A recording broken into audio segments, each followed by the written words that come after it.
Olá, caríssimo telespectador da Rede Século XXI, obrigado pela sua audiência. Começamos mais um programa Rede Século XXI, sob a responsabilidade do Ordinariado Militar do Brasil, programa Igreja Militante, que retoma, à luz dos programas anteriores, o tema do 7º mandamento da Lei de Deus, não roubar ou não furtar. E pela terceira vez, tratando da relação entre o destino universal dos bens e a propriedade privada desses bens, hoje nós vamos falar do que mais na frente retomaremos de forma mais elaborada, a função social da propriedade privada. Em que sentido se pode dizer que aquilo que pertence a uma determinada pessoa, adquirido legitimamente, pertence também aos outros? Não no sentido estrito, mas no sentido amplo, no sentido genérico. Vejamos qual é a relação, já antecipamos essa expressão, a função social daquilo que pertence legitimamente a cada pessoa, aquilo que foi adquirido honestamente, justamente, legitimamente por cada pessoa. Disso trata o parágrafo 2404 do Catecismo da Igreja Católica. Quem usa desses bens não deve considerar as coisas exteriores, que legitimamente possui, só como próprias, mas também como comuns, no sentido de que possam beneficiar não só a si, mas também aos outros.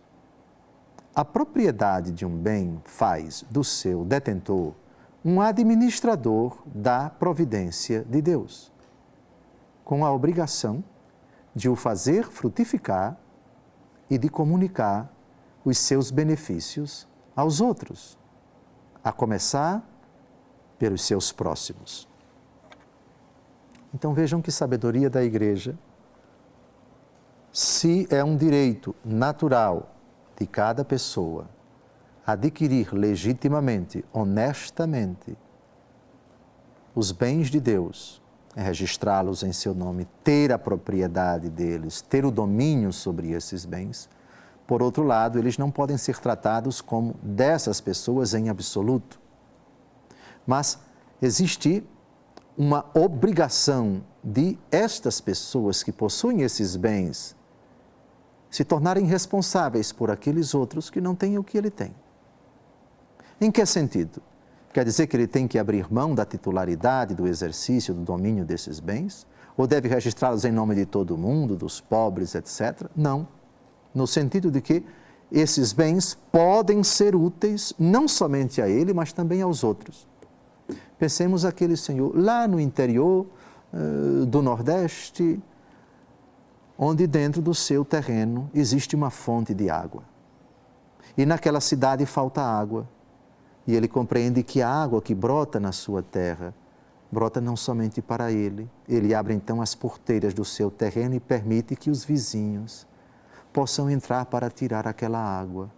Sim, é verdade, essa fonte está no meu terreno, mas essa água dá para todos, não apenas para mim.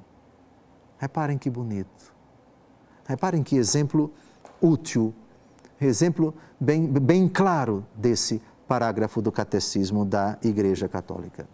Depois, aquilo que lhe pertence, ele usa, desfruta, e esse desfrute faz com que aquilo que ele produz seja produzido em abundância.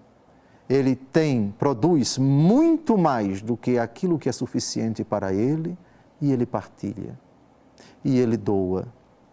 Pensemos aí naquela rede de solidariedade, onde as pessoas fazem doações, onde as pessoas se sentem obrigadas em abrir os celeiros da abundância que Deus possibilita ao seu patrimônio para serem solidários. É nesse sentido de frutificação e de repartição dos seus bens com os mais necessitados. Nesse sentido, fala-se da função social da propriedade privada dos bens.